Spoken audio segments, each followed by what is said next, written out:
So, you may notice from the sign behind me, the game room sign, that we're going to do another retro game review. You might have also seen it from the thumbnail, to be honest with you. Maybe. So what am I going to be talking about this time? I'm going to be talking about the Game Box handheld game. There's a lot of these online. You'll see them everywhere. There's even ones that come with the little hand controller that goes with the actual game unit as well. So I've not got the one with the controller. I've just got the one with the game console itself. And yeah, pink. It's not pink.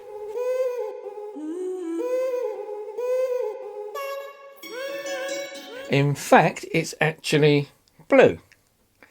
A very sort of pale blue, boyish blue. And yes, it's a little console, looks a little bit similar to a Game Boy, or the original Game Boy, but just not quite as big.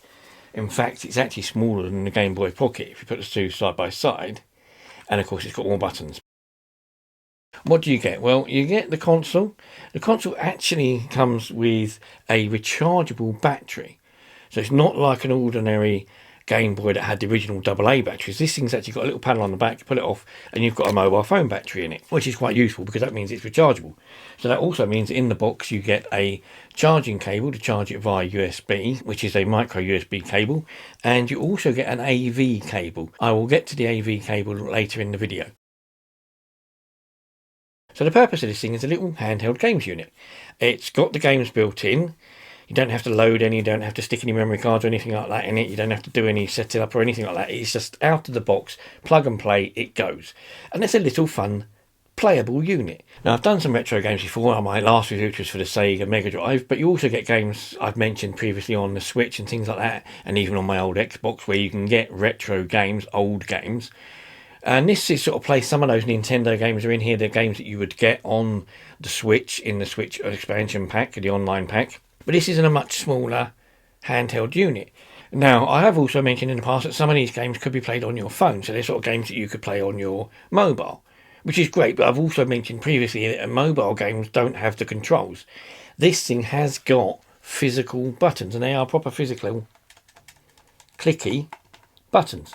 So you can actually feel movement, which is quite nice to have an actual physical tactile playing surface rather than trying to press it on a mobile phone screen, which is flat and you don't get any feedback. This, you've got some sort of feedback. So if you've got time, you're bored, you're waiting for a bus, or you're on the bus, or you're going to work, or you're sitting at work and you've got a job where it doesn't really matter that you're not doing a lot all day long, you can sit and play with this. On the unit itself, you've got that port to charge it with. You've got an on and off button, an output, and on the side you've got a volume control. And then you've got your buttons, A, B, C, D, start and a select, a directional control, and an R button. The R button is a reset button. And that's it with a colour screen. So let's have a quick look at it to show you what it does. So when you switch it on, you get a bright, shiny screen. It's quite vivid. You've got the start screen, which you've got a choice of English and Chinese. You go down to English and you press the start button at the bottom. Gives you this screen that says 501. That's not entirely accurate. So the games aren't exactly listed in alphabetical order. As you can see, you've got C, A, C, S, J, K. But if you go through left or right, you can see the games. You can also go up and down to select your games and it will go on to the next page. Or you can go backwards to see how many there are. So if you go back, it shows us Zippy Race, X Racing, 500 games. Go back again, it shows me Warpman and Warrior at 496. If I go through all the other way, so I go back this way, so I get to 175, 176, and again I've got Warpman and Warrior at 176, and then it repeats again the next time. So as I said, it goes up to around 176, so realistically you haven't got 500 games, you've got roughly about 180 maybe. Some of the games are original Nintendo games, some of them are other 8-bit games you'd have got on other 8-bit systems, maybe Commodore or something like that, I don't know. And there's quite a few of what you call homebrew games, people who have made games later. Although, not recently, some of these games are in the 90s, so they're other games for other type of consoles or computers, that sort of thing. They're not mobile phone games, which is one thing.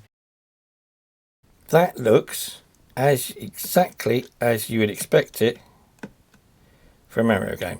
Although he's a little bit dark down here, Mario himself, but it's definitely a playable game. If I go to, say, one of the other Mario games, what I get is not a real Mario game. This is Mario Super Bros. It's not a real Mario game, it's a clone or fake.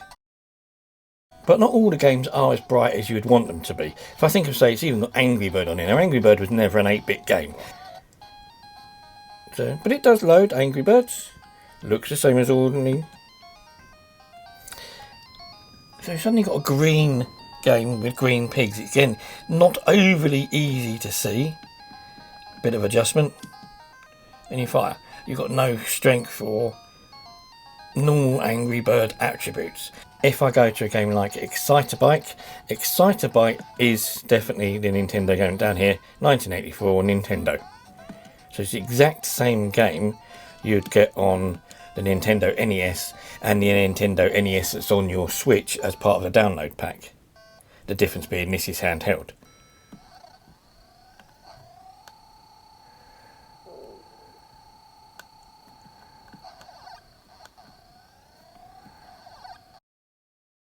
So I did also say earlier on in the video that in the box you also get a video cable, which is this thing here, which is very, very useful for that thing there, which is a TV. And I'll show you why. So all you need to do with the lead is plug it into the back of your TV. If your TV's got AV inputs like this, if it hasn't, you can plug it into a SCART adapter, and the SCART adapter will go into there. So this basically means if you take the AV lead, plug it into our console, which at the moment, as you can see, has got the screen on it, plug the AV in, plug it all the way, that goes. But what we've now got, ta-da, it's on here. But now, everything's on a full-size TV. If we try the Angry Birds first, actually, you'll still notice colours are a bit weird. So the Angry Birds looks better on this screen, on a full-size TV, or portable in this instance, than it does on the actual little screen on the unit.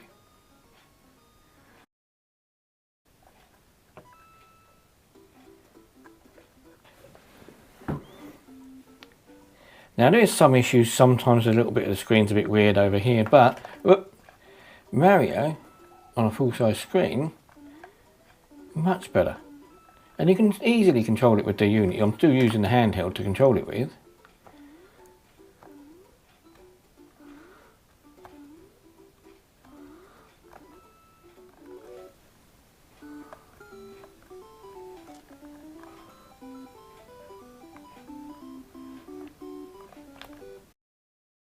It may only be 20 or 30 games that you would play, but they're 20 or 30 games that will give you a lot of enjoyment. You're going to sit there and you can play Mario, you might play Excitebike, you might play the flying game. There's other games that you've seen previously, the tennis, things like that, even the golf, that sort of stuff. They're fun games to sit and play with a little console. It's rechargeable, so you don't need to put batteries in it, you don't need to pay anything for it in the future. You just charge it up and use it and play and fiddle around. And it's great for that. There are some big downsides with playing it either on the screen on here or the TV screen, is you can't save your games. This is a games console unit with 500 games in it.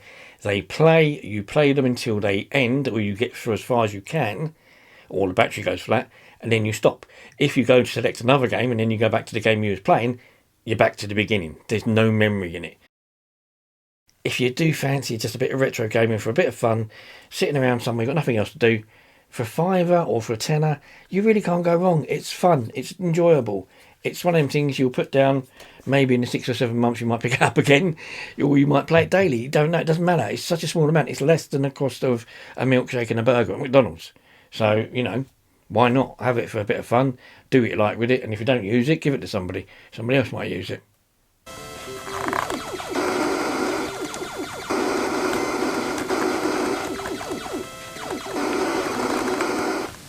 Yay, there we go. Perfectly legible.